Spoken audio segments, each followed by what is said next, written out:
Doctor साहब, आप उस JUI के साथ मुज़ाकरात करने में दिलचस्पी रखते हैं, कमेटी भी बना दी है, जो आपकी मखसूस नशिस्तें भी आपको देने के लिए तैयार नहीं है। बिस्मिल्लाहिर्रहमानिर्रहीम, इय्याका नअबुदु व इय्याका नस्तईन। देखिए, इस तरह है, उन्होंने कामरान साहब ने 2-3 प्रोग्राम्स में भी आज कहा है, उन्होंने कहा है कि ये हमने अपने फ़ायदे की चीज़ देखनी है, तो वो अपने फ़ायदे की चीज़ देख रहे हैं।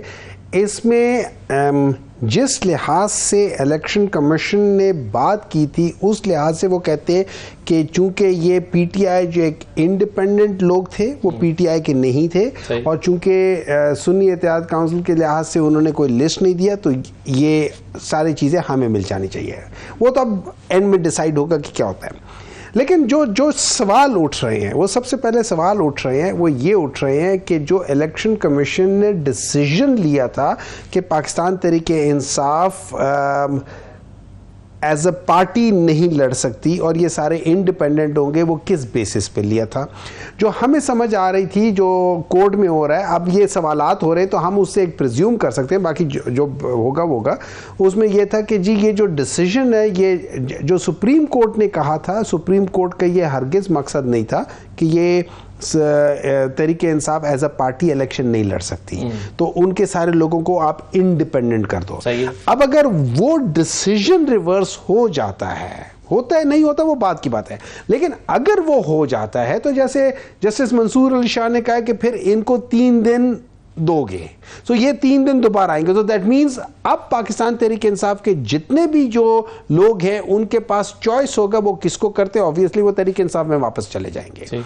दूसरी तरफ ये हो जाता है कि एक डिसीजन गलत हुआ है, और ये याद रखें ये पाकिस्तान तहरीक इंसाफ का नहीं है, ये उस वोटर का हक है जिसने जाके एक एक चीज से खुरेद के निकाल के जो भी PTI बैक्ड कैंडिडेट्स थे उनके सिंबल्स ढूंढे, उनको वोट दिए। तो ये उनका पीपल एट लार्ज जो कि पब्लिक है, ये पब्लिक इंपॉर्टेंस का केस है, जो कि जस्टिस अतर मिनल्ला साहब ने जिस तरह वो किया। JUI से मुज़ाकरात के हवाले से है। मुज़ाकरात करके उनको प्लेटफॉर्म पे लाना चाहते हैं, मगर आपका इतना भी एतमाद एक दूसरे के ऊपर नहीं है कि वो आपके मैंडेट, देखिए यानी एक तरफ तो उनका मौक़िफ़ ये है ना कि वो आपके मैंडेट को तस्लीम करते हैं। देखिए एक बात याद रखें, सिंपल सी बात ये है, उनका जो केस है वो हमारे खिलाफ ही है कि इन लोगों ने हमारा मैंडेट लिया है, तो वो तो हमें उससे कोई प्रॉब्लम नहीं है, ठीक है। जब हम मुज़ाकरात कर रहे होते हैं, हर एक पार्टी अपने मफादात को सामने रखती है, और अपने मफादात को सामने रखते हुए एक कॉमन ग्राउंड आता है। हम लोगों के और उनके दरमियान में जो कॉमन ग्राउंड है वो ये है कि ये जो इलेक्शंस थे ये फ्री, फेयर और ट्रांसपेरेंट नहीं थे। नंबर 2, वन वे और अनदर वे, ये जो गवर्नमेंट है इस वक्त, जो फेडरल गवर्नमेंट है, ये वो भी मानते हैं, हम भी मानते हैं, और सब कहते हैं कि इनकी हैसियत एज अ गवर्नमेंट कोई नहीं है। क्यों? इनकी जड़ें अवाम में है ही नहीं। तो उस बेसिस के लिहाज से ये हमारा मिनिमम एजेंडा होगा, और इस एजेंडा को आगे लेकर चलने के लिए जो मेन चीज होगी, जो आगे जाके करना चाहिए, वो ये है कि फ्री, फेयर, ट्रांसपेरेंट इलेक्शन के प्रोसेस को डिफाइन करते हुए हम वो चेंजेस लाए। और खास तौर पे जो इलेक्शन कमीशन का रोल होता है इलेक्शंस में, देखें जब इलेक्शन में धांधली होती है, चाहे वो PTI करे, PMLN करे, एस्टैब्लिशमेंट करे, पीपल्स पार्टी करे, कोई करे, जो जरिया है वो इलेक्शन कमीशन है। चलिए, उस जरिए को जब तक आप ठीक नहीं करोगे, उस वक्त तक ये बात ठीक नहीं होगी, क्योंकि कभी किसी के लिए वो करेंगे, कभी किसी के लिए करेंगे। अभी जैसे मैंने मौलाना फजल रहमान साहब का बयान सुनवाया आपको कि वो फ्रेश इलेक्शन मांग रहे हैं, ऐसे ही ANP ने भी एक प्रेस कॉन्फ्रेंस की है। जरा डॉक्टर साहब, आप क्यों मुस्कुरा रहे हैं बार बार इन बातों पर? अगर वो अपनी बिजली बना रहे हैं और खैबर पख्तूनख्वा अपने लिए बिजली नहीं बना रहा और नेशनल ग्रिड के लिए आपको देना पड़ रही है, आपके बहुत सारे इस पर एतराज़ात हैं। वो असल में वो इमरान खान के अल्फाज याद आ रहे हैं, मैं तो बर्दाश्त कर लूँगा, तुम लोग बर्दाश्त नहीं कर पाओगे।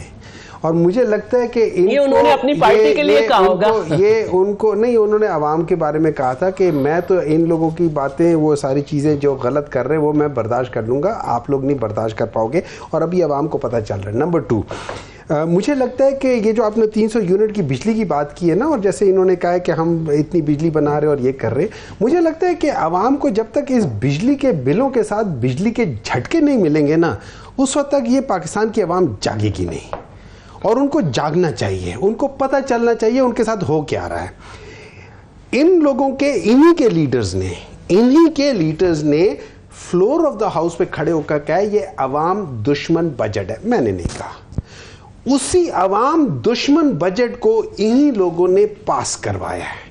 तो इसका मतलब ये है ये वो काम करते जो अवाम दुश्मन है। नंबर 2, मुझे याद पड़ता है, मेरे ख्याल में हजरत अबू बकर सदीक साहब थे कि जिनको कहा गया था कि आप की इतनी तनख्वाह या उस लिहाज से, तो उन्होंने कहा था ठीक है, फिर जो इसकी सबसे कम तनख्वाह है उतना वजीफा मुकर्रर कर दो, ताकि उनको पता चले कि क्या है। तो नहीं, अब आप चाहते हैं कि पार्लियामेंटेरियंस की तनख्वाह 36,000 रुपए हो जाए? मेरे लिहाज से होनी चाहिए, पता चले कि वो आवाम कैसे कर रही है, पता तो चले ना, पता तो चले कि क्या है कि किस। देखिए खाली 1,70,000 नहीं होगी, इसमें बहुत सारी चीजें, आपकी ट्रैवलिंग जो है उसमें आपको होती है, आपकी मेडिसिन फ्री हो जाती है, आपकी बहुत सारी चीज हो जाती है, आपकी बिजली आपको, और अगर आप किसी चीज में कोई फ्री नहीं है, बिजली नहीं है, नहीं बिजली नहीं है, लेकिन अगर फर्ज करें आप ट्रैवलिंग अलाउंस है अपनी जगह पर है, आप जो ठहर रहे हैं उसकी भी एक सब्सिडाइज स्टे है, ये जो लॉजेस है उसके सब्सिडाइज है, बहुत सारी चीजों में सब्सिडी। अगर आप इसको एज अ पैकेज देखेंगे तो ये 1,70,000 नहीं होगा, ये 2.5, 3.5 लाख के आसपास कहीं नहीं जाएगा, ठीक है। लेकिन देखें ना, इसमें है भी अपनी जगह पे, देखें। और ये याद रखें, ये पॉलिटिशियंस जो अवाम में आते हैं, ये वो पॉलिटिशियंस है जो किसी ना किसी जगह पे अगर ये ना होते तो ये अपना काम शाम चला रहे थे, इन लोगों ने इन्वेस्ट भी करना था इलेक्शंस में, सारा करना था। मेरे लिहाज से मुझे अगर आप मौका दें तो आप बिल्कुल बात कर लीजिएगा। मैं इनकी 2 बातों का जवाब दे दूं, ख्वाजा साहब 2 बातों का जवाब दे दूं। ये बात कही गई कि अवाम दुश्मन बजट है क्योंकि उसमें कुछ खामी है, लेकिन इसके अलावा कोई चारा नहीं है ना, आपने रास्ता ही नहीं छोड़ा ना। फ्रेंड कंट्रीज नाराज, IMF नाराज, तो आप लोगों ने कोई रास्ता ही नहीं छोड़ा। आपने कहा कि हमें पता था कि हम जा रहे हैं तो हमने मईशत पे बंद, आप जरा बारूदी सुरंगे, इससे चीखने से आपकी हकीकत कम नहीं होगी, हमने मईशत पे बारूदी सुरंगे बिछा दी। जब हमने अपने दौर में, जब एक मिनट, आप नाराज इसलिए हुए क्या आपको कमेटियां ज्यादा चाहिए थी? आपको 5 जिलों में अपने डिप्टी कमिश्नर चाहिए थे? नहीं, कोई ऐसी बात नहीं है। आप मुझे एक बात बताइए, नहीं आप थोप रहे बात। भुट्टो साहब के बाद हम पंजाब में हमारी गवर्नमेंट ही नहीं बनी, हमारी बनी ही नहीं गवर्नमेंट। 4 डिप्टी कमिश्नर हमारा क्या कर लेंगे? हमें कोई नहीं चाहिए, जहां पे हम जीत रहे हैं वह जीत रहे हैं। दूसरी बात जो है वो ये कहना चाहती हूं मैं कि जब इनके दौर में इनकी गवर्नमेंट थी, सिंध ने सबसे पहले 25,000 मिनिमम वेज की, तो ये लोग अदालत में चले गए थे और फिर इनकी मर्जी का फैसला आ गया था। अदालत से एक और फैसला आया, तो आज अदालत से एक और फैसला आया कि आपने ग्रेड 1 से 15 तक के जो 54,000 भर्तियां की उसको कलअदम करार दिया गया है।